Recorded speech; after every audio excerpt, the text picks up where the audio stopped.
Happy Sunday, everybody. Hope you're all doing well. We're on to the end of the 4th week of Aetherdrift, and every Sunday what I like to do is my best one meta breakers. And so these are all decks that were successfully piloted to Mythic with at least a 60% win rate and at least for 50 matches. And I do this through a third-party website called Untapped. So sometimes there's going to be some really cool ones that we've never seen before. Other times it's just going to be ones that weren't on the top 8 in my best of 1, best of 3 meta review that I do every Monday. So last week we covered in the best of 1 meta review Azorius Omniscience, Rakdos Aggro, Mono Red Aggro, Azorius Control, Boros Auras, Mono Red Goblins, Mardu Aggro, and Esper Self Bounce. So anybody who was piloting one of those decks this week won't make it into the meta breakers. But this is kind of a way that I can kind of fill in the gaps for the ones that are performing quite well, because there are over 20 archetypes that are all very viable to take to Mythic. Standard is in a very good place right now if you ask me, but I know it's not everyone agrees. So this one is Orzhov Bats by Free Bands and went 46 and 24 for a 66% win rate. And if we look at this, it has no changes to the most popular build that we've covered in weeks before. I also wanted to give a quick shout out to Donald Gowen and Oisting. I'm probably massacring your name. I apologize, but thank you for becoming YouTube members. I appreciate the support. This coming week, we've got the YouTube, community deck tech. So if you're a YouTube member, you get priority in that. Otherwise, I'll be picking 4 random people to cover on Tuesday. And if you'd like your deck reviewed, look for it in the community tab. I also posted some best of 3 sideboard guides for Gruul Delirium and Mono Red Aggro in case you need some prep for the best of 3 qualifier weekend that's coming up next weekend. And then I'll also be doing a brew every week. This week it looks like Azorius Oculus won the vote, and all of my brews are available on Moxfield, as well as the ones that I post to YouTube. And if you're a YouTube member, you get to vote on which one you want to see every week. So enough of that. And next up we have 2 different versions of Mono Black Midrange, and Mono Black Midrange is a fine deck to take to Mythic. It doesn't make it into the top 8 because it has a tough time with Azorius Control and Azorius Omniscience. But if you come up against the right matchups, you can definitely take it to Mythic. So this one was Mono Black Midrange by Big Mac X and went 55 and 36 for a 60% win rate. And what we see here is they dropped one of the cut downs to 3 copies. We've seen that before. And they dropped a Swamp and the 2 Mishra's Foundries or the 2 Soulstone Sanctuaries to bring in 3 copies of the Rogue's Passage and 1 copy of the Virtue of Persistence. And the upside to the Rogue's Passage is that it can give a creature unblockable, so that if you have the Unstoppable Slasher, you can get it through as a way to kind of get your OTK to work with the Bloodletter of Ackleslots. So we've seen the Rogue's Passage many moons ago.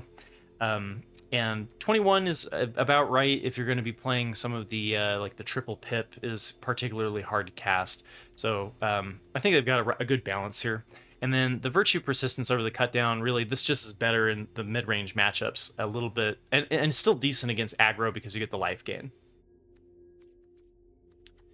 And the third one that caught my attention was Mono Black Midrange by Yumura. And this one went 111 and 66 for a 63% win rate. And so they took this one up to the high numbers of Mythic. And this one, we see a kind of a unique take on this one, because we've got the Raceways coming in from Aetherdrift to give this a little bit of start your engines. And then so we're tweaking the mana base a little bit. So notice a total of 7 colorless lands is quite a bit. I think it's a little bit much to still be running the Bloodletter of Ackleslots personally. But it's like 18 is what you need if you need a double spell with double pip, like 1 double pip black like Liliana needs 18. So I would be tempted to take like 1 Soulstone Sanctuary out and add 1 Swamp if you really love the Raceways, just personally. But they went to high Mythic with it, so what do I know?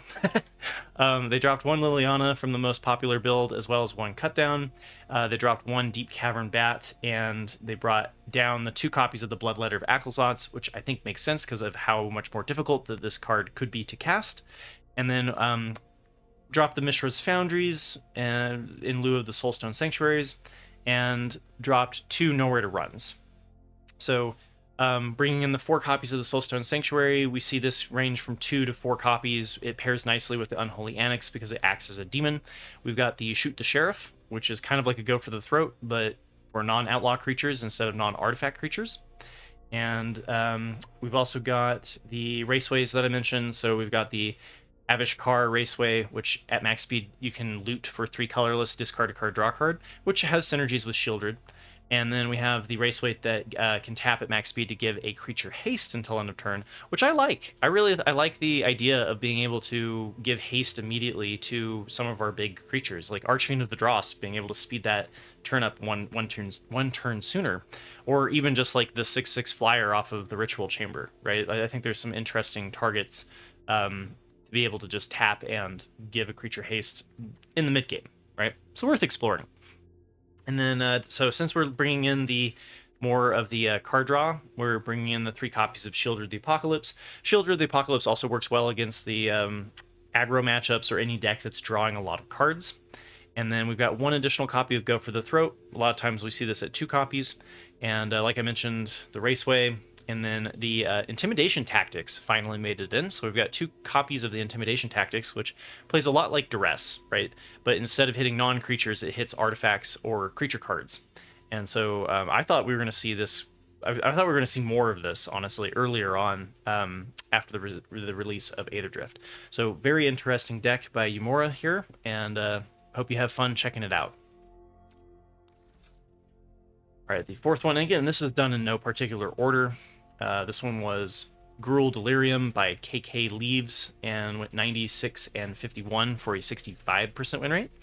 And this one is got a couple of changes, I think largely because they didn't have the lands, because like I guess maybe they're shy on the lands, but usually we see a little bit more being played here. So like they're not running a full playset of the Copperline Gorge, they're not running a full playset of the Carpolution Forest. They're only playing 2 copies of the Paw Patch Recruit instead of 4.